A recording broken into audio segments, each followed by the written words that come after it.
এই রাত দিন বুঝি মোবাইলে দেখবা, ছবিয়ে দেখবা, নারীয়ে দেখবা, সারাদিন বুঝি নারীর জন্যই পৃথিবীতে আসা, তোমার আর কাম নাই, আর কোনো উদ্দেশ্য নাই দোস্ত আমার।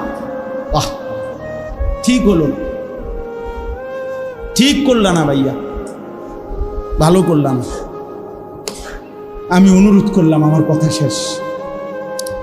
আমি অনুরোধ করি, আল্লাহ যদি আবার কখনো তৌফিক দেয় লম্বা করে বলবো ইনশাআল্লাহ। কিন্তু বলার উদ্দেশ্য এটাই, আল্লাহ তাআলা বলেন নিকৃষ্ট প্রজন্ম যে নামাজ নষ্ট করে, ওয়াত্তাবাউশ শাহওয়াত।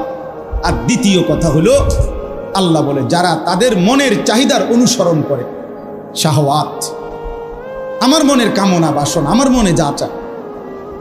এখানে আল্লাহ, খোদা, রসুল, দিন, শরীয়ত, হালাল হারাম, জায়েজ না জায়েজ কিচ্ছুর কোনো বাজ বিচার নাই। আমার মন চাইছে, রাত নাই, দিন নাই, সকাল নাই, দুপুর নাই, আমার মনে যা চায় আমি তাই করি।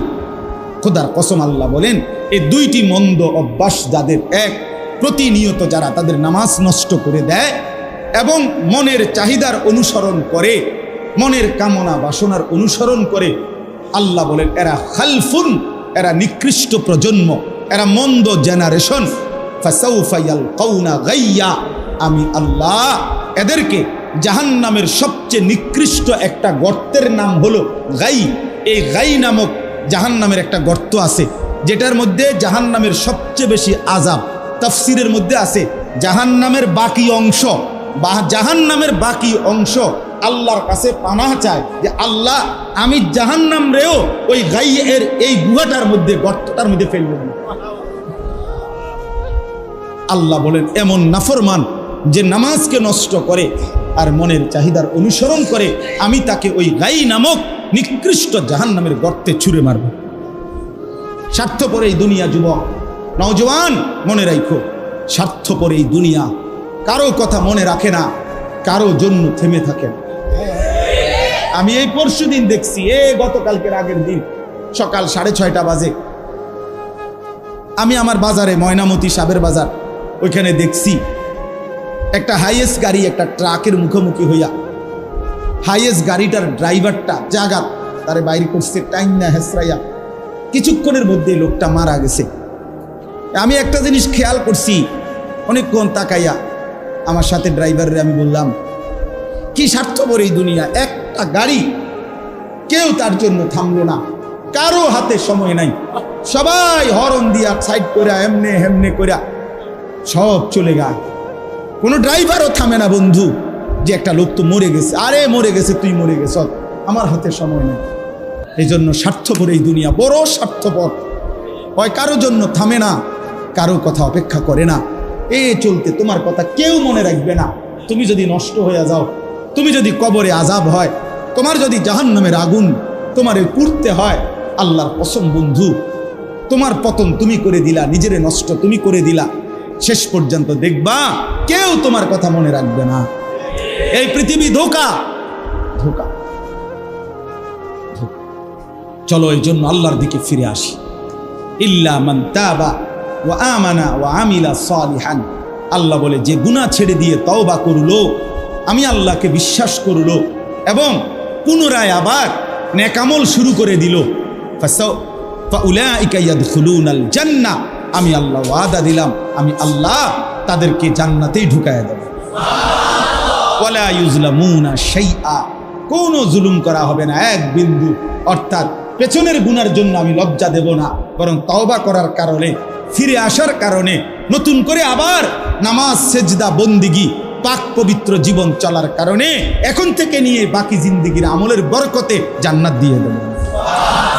এই জন্য প্রিয় সন্তান, প্রিয় কিশোর, নওজোয়ান, যুবক, চলো ইনশাআল্লাহ বদলাইবার সিদ্ধান্ত নেই। ঠিক আছে ইনশাআল্লাহ। মুরব্বীদের কাছে আমার অনুরোধ, ইতিবাচক বইলেন। অনেক মুরব্বীর আবার কথার সাইজ সুন্দর না, মানে ছেলে পেলে, আরে কিতা যে কইতে দাও না, দুঃখটা কইতে দাও। মানে সমস্যা কি? সমস্যা হলো ছেলে পেলে কোনো আয়োজন করলে দিনই, আরে নওয়াজ সরস্তা তুই কি রোয়াজ করাইবি না, আপনি তারে এইভাবে না বলে এভাবে বলেন যে মাশাআল্লাহ মাহফিলও করাইলে আব্বা, এবার নামাজও ধরো না, হ্যাঁ এমনি কন, পজিটিভ বলেন, সুন্দর করে কন। মানে বেটকি দিলে তা আমনে হইতো না, উৎসাহ দিতে হবে। বাশশিরু ওয়ালা তুনাফফিরু। আল্লাহ নবী সাল্লাল্লাহু আলাইহি সাল্লাম বলছে সুসংবাদ দাও, তারে নফরত মানে তারে দূরে ছড়াই দিও না, যে যা বেটা তোর মতো অজাত দিয়ে আর কিচ্ছু হইতো না, না আমনে দিয়ে কে রইয়া লাইছে পুরা আমনে। কথা বুঝছেন না? এটা না কর, বরং ইনশাআল্লাহ এই কিশোর নওজোয়ান আগামী দিনে ইনশাআল্লাহ ইসলামের জন্য লড়বে। ইনশাআল্লাহ দেখবেন এরাই ইনশাআল্লাহ ইমাম মাহদির পক্ষে লড়বে, দাজ্জালের বিরুদ্ধে লড়বে ইনশাআল্লাহ। তোমাকে আমি একদিন, আমি আল্লাহ 1 সেকেন্ডে চাইলে পারি, কুন ফায়াকুন, আমি হও বললেই হয়ে যায়। সেই আমি 9 মাস কেন লাগাইলাম? 9 মাস লাগাইলাম। আরে বলো কি ভাঙবা? নিজ হাতে খালাকতুহু বিয়াদিয়া, আল্লাহ বলেন আমি আমার নিজ কুদরতি হাতে আমার বান্দাকে আমি বানাইছি, আমি বানাইছি বড় যত্ন করে। 1 ফোঁটা নাপাক পানির মধ্যে এত চমৎকার ডিজাইন পৃথিবীর কেউ কল্পনাও করতে পারে না। ইন্না খালাকনাল ইনসানা মিন নুতফাতিন আমশাজ, বীর্যের 1 ফোঁটা থেকে আমি আল্লাহ তাআলা মানুষকে বানিয়েছি। এত সুন্দর চমৎকার নাক কান ডিজাইন। কোন পানির 1 ফোঁটার উপরে, 1 ফোঁটা পানির মধ্যে কেউ কোনো ডিজাইন করুক, কি দিয়ে করবে? পানির উপরে ডিজাইন করে কেমনে? আবার রব্বুল আলামিন বলে সেই পানির নাপাক ফোঁটা দুর্গন্ধযুক্ত আমি তার মধ্যে এমন সুন্দর একটা ডিজাইন করেছি।